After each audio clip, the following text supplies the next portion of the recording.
our second EP we ever did, we had a whole horn section, and I was like, "Oh, it'll be fine. We can pull this off live." Nah, we couldn't. It's a lot trickier to and then you got instead of a 6-piece band, you're going up to an 8-piece band. Yeah, that's a lot. It was very hard to manage. So that's when I was like, "All right, we'll cut down to just sax." And I think it still has a good sound and effect. It really cuts through with the music, and it adds a lot to it. Definitely. You know. For sure. Yeah, sometimes it can just get a little too horny. Oh my god. Just cut again.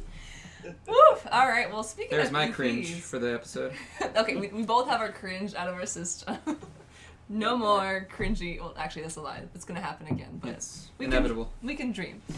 Speaking of EPs, though, let's talk about that because you guys are here to promote your new EP. Nobody told us. And the first question I have is, what did nobody tell you? Like, I don't know. It's kind of like a passing of the time, passing of the fads. It's like we just kind of like the music we like, and we're gonna make it.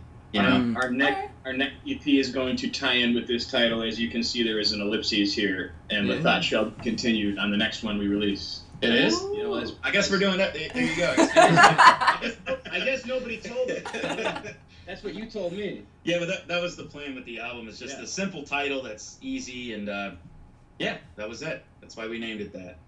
Well, I love it, and it works. Yeah, especially when you put it in that context. It's, yeah, because your music is, heavily rooted and such identifiable in that time. Yeah. Mm-hmm. Like you said, time has moved on a bit. Yeah. Just a wee bit. Just a wee bit. But yeah, so... Your throwback. So. Yeah, speaking of that, what's your opinion on the whole, notion of rock is dead, and where do you think rock and roll's place is now in these crazy times? Well, the nobody told us thing is actually probably a direct answer to is rock and roll dead?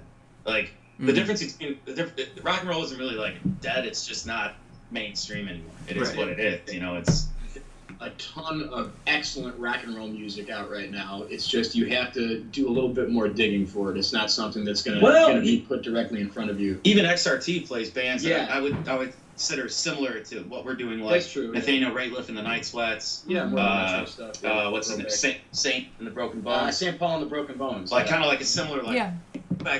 What's that other singer? There's a singer I'm trying to think of. He's really good. Kind of sounds like Sam Cooke. Leon Bridges. Yeah, Leon Bridges. Yeah. So there is that style. That style still exists. Other people are doing it. It's just there's a great rock and roll. It's not really it's not really a mainstay anymore. There's a great rock and roll band from Philadelphia called Low Cut County too. Oh yeah, they're real good. And they make me believe that rock and roll, especially now we can't do live right now, but I've seen them perform before, and that's a real rock and roll show. I think it can be done. It's still there. There's still people who want that, who need that, but it's just not as you said, mainstream as it was maybe 20, 30, 40 years ago, Mm-hmm. Yeah. Mm-hmm. Do you think it's also dependent on location and culture within a city? Because I feel like rock and roll is still maybe a little bit more alive and well, maybe in more southern cities or in places like Austin or Louisiana, and Memphis. But in Chicago, Memphis, right? Nashville.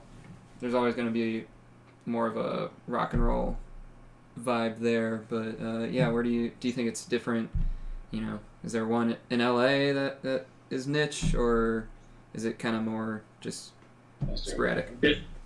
Well, in Chicago, there's the blues scene, but that doesn't really cross over with anything else. It's got to, it's either blues or it's not. You know what I mean? Yeah. Whereas I don't think nowadays location is terribly important because we have the internet. You can get your music anywhere really. But I think Austin, definitely there's a more of a scene there than there is around here, I suppose. I mean, I don't know. What do you think? Yeah, I was gonna say Chicago's weird because it's got so many different little pockets of stuff. Yeah, that's true. It's got its whole blues culture. It's got its whole metal culture. It's got a punk culture. It's really got everything for everybody, I think. I've seen some of my favorite garage bands at the Double Door and stuff, and so I think there's a market for rock and roll in our city.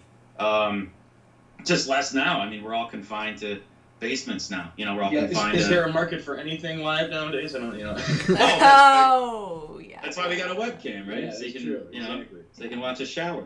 But That was a joke. I make sure I turn mine off. You know? But yeah, anyways, with the city of Chicago, it's just got so much stuff going on that I feel like there's room for everybody. You know? I think so. All kinds of good stuff going on.